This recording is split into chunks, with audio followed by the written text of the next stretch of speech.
வணக்கம் நண்பர்களே, மனதை தொடும் நேரம் சேனலுக்கு உங்களை அன்போடு வரவேற்கிறேன். மதிய நேரம் அந்த அரசு மேல்நிலைப் பள்ளியே பரபரப்பாக இயங்கிக் கொண்டிருந்தது. மாவட்ட கல்வி அதிகாரி திடீர் ஆய்வுக்காக பள்ளிக்கு வந்திருந்தார்.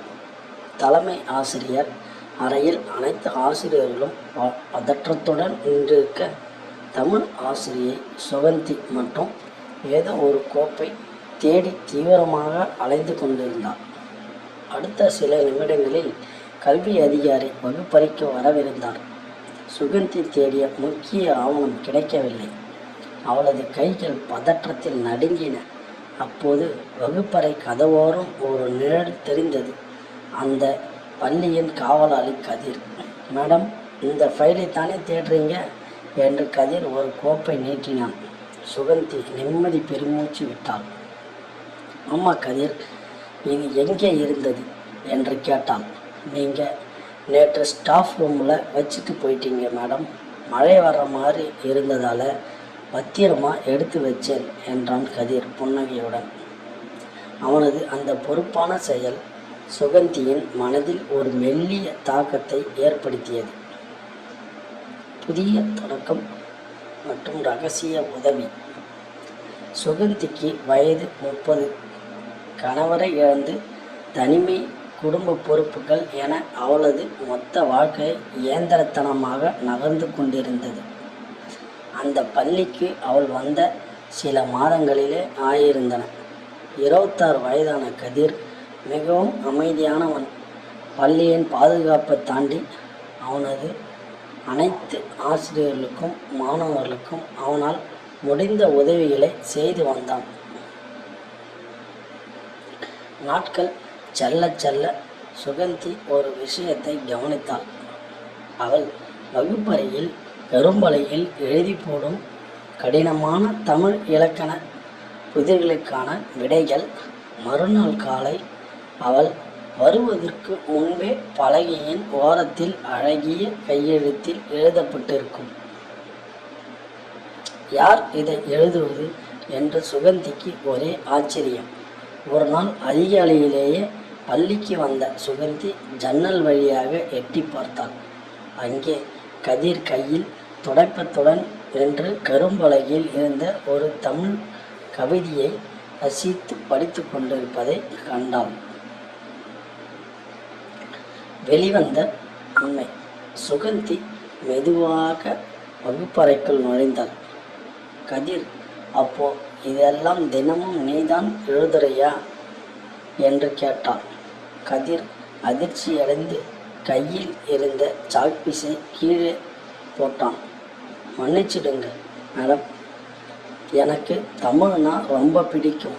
சூழ்நிலை காரணமாக காலேஜ் 1ஆம் ஆண்டோட படிப்பை நிறுத்த வேண்டிய கட்டாயமாயிடுச்சு. குடும்பத்தை பார்த்ததால் இந்த வேலைக்கு வந்துட்டேன் என்றான். தலை குனிந்தபடி அவனது கண்களில் இருந்த படிப்பின் மீதான ஏக்கம் சுகந்தியின் இதயத்தை தொட்டது. அவனது திறமையை கண்டு வியந்த சுகந்தி அவனுக்கு உதவ முடிவு செய்தார். கதிர், உன்கிட்ட நல்ல திறமை இருக்கு. நீ ஏன் டிஎன்பிசிக்கு குரூப் தேர்வுகளுக்கு படிக்கக்கூடாதா? நான் உனக்கு சொல்லித்தரேன் என்றாள். அன்றிலிருந்து அவனது வாழ்க்கையிலும் ஒரு புதிய வசந்தம் தொடங்கியது.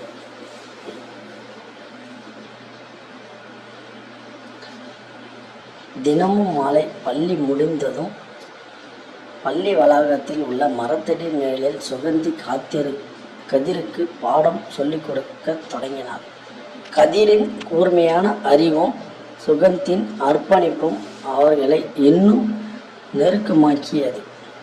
கதிர் வெறும் ஒரு காவலாளியாக இல்லாமல் சுகந்தியின் தனிமை நிறைந்த வாழ்க்கையில் ஒரு நல்ல நண்பனாகவும் வழிகாட்டியாகவும் மாறினான். சுகந்திக்கு உடல்நிலை சரியில்லாத நாட்களில் கதிர் காட்டிய அக்கறை அவளுக்கு பல வருடங்களாக கிடைக்காத ஒரு பேரன்பை கொடுத்தது. வாழ்க்கையில் பல இன்னல்களை சந்தித்த கதிரின் வாடிய முகத்திற்கு சுகந்தியின் அன்பும் ஆதரவும் ஒரு புதிய இன்பத்தையும் வாழ்வாதார நம்பிக்கையையும் கொடுத்தது. இருவரும் ஒருவரையொருவர் காதலிக்க தொடங்கினர்.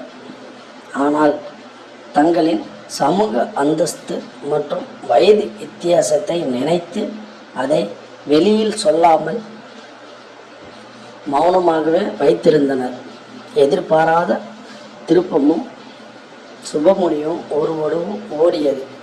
கதிர் தீவிரமாக படித்து அரசு தேர்வை எழுதினான். தேர்வு முடிவுகள் வெளிவந்த அந்த நாளில் சுகந்தி பதற்றத்துடன் கணினியை பார்த்து கொண்டிருந்தார். கதிர் மாநில அளவில் நல்ல மதிப்பெண்கள் பெற்று அரசு வருவாய்த்துறையில் ரெவன்யூ டிபார்ட்மெண்ட் உயர் அதிகாரி பணிக்கு தேர்வாகியிருந்தார். இந்த மகிழ்ச்சியான செய்தியை கேட்டதும் சுகந்தியின் கண்களில் ஆனந்த கண்ணீர் வழிந்தது. ஓடி வந்து கதிரிடம் விவரத்தை கூறினான். கதிர் உணர்ச்சி வசப்பட்டு சுகந்தியின் கைகளை பற்றி கொண்டான். மேடம், அன்னைக்கு நீங்கள் மட்டும் என் திறமையை கண்டுபிடிச்சு எனக்கு இந்த உதவி நல்ல வாழ்க்கையை கொடுக்கலனா நான் வாழ்நாள் முழுக்க ஒரு காவலாளியாகவே முடங்கி இருப்பேன். என் வாழ்க்கைக்கு நீங்கள் கொடுத்த அந்த ஆகச்சிறந்த இன்பம் உங்களுடைய இந்த அன்பும்தான் என்று கண் கலங்கினான். கதிர் உடனடியாக தன் குடும்பத்தினரை அழைத்து கொண்டு சுகந்தியின் வீட்டிற்கு சென்றாள். அவளது குடும்பத்தினரிடம் தங்களின் காதலை பற்றி கூறினான். அவனது நேர்மையையும் அரசு அதிகாரியாக அவன் உயர்ந்த அழகையையும் பார்த்து இருவரும் சம்மதித்தனர். சில மாதங்களில் இருவருக்கும் மிக விமர்சையாக திருமணம் நடந்தது. ஒரு காவலாளியின் வாழ்க்கையில் ஒளியேற்றி அவனுக்கு உண்மையான அன்பையும் அங்கீகாரத்தையும் பரிசாக கொடுத்த சுகந்தி டீச்சரின் இந்த அழகான காதல் கதை என்றும் அந்த பள்ளியின் சுவர்களில் சித்திரமாக எதிரொலித்து கொண்டே இருக்கும். நண்பர்களே, சமூக அந்தஸ்தை தாண்டி ஒருவருடைய திறமையையும் குணத்தையும் நேசிக்கும் இந்த உன்னதமான காதல் கதை உங்களுக்கு பிடித்திருந்தால் மறக்காமல் லைக் பண்ணுங்கள். உங்களது கருத்துக்களை கமெண்ட் பாக்ஸில் கமெண்ட் பண்ணுங்கள். இது போன்ற வீடியோக்களுக்கு நெஞ்சை தொடும் கதைகளுக்கு நம்ம சேனலை உடனே சப்ஸ்கிரைப் பண்ணிக்கோங்க. நண்பர்களுக்கு ஷேர் பண்ணுங்கள். Thank you friends. இது போன்ற மற்றொரு வீடியோவில் நாம் சந்திக்கலாம். நன்றி, வணக்கம்.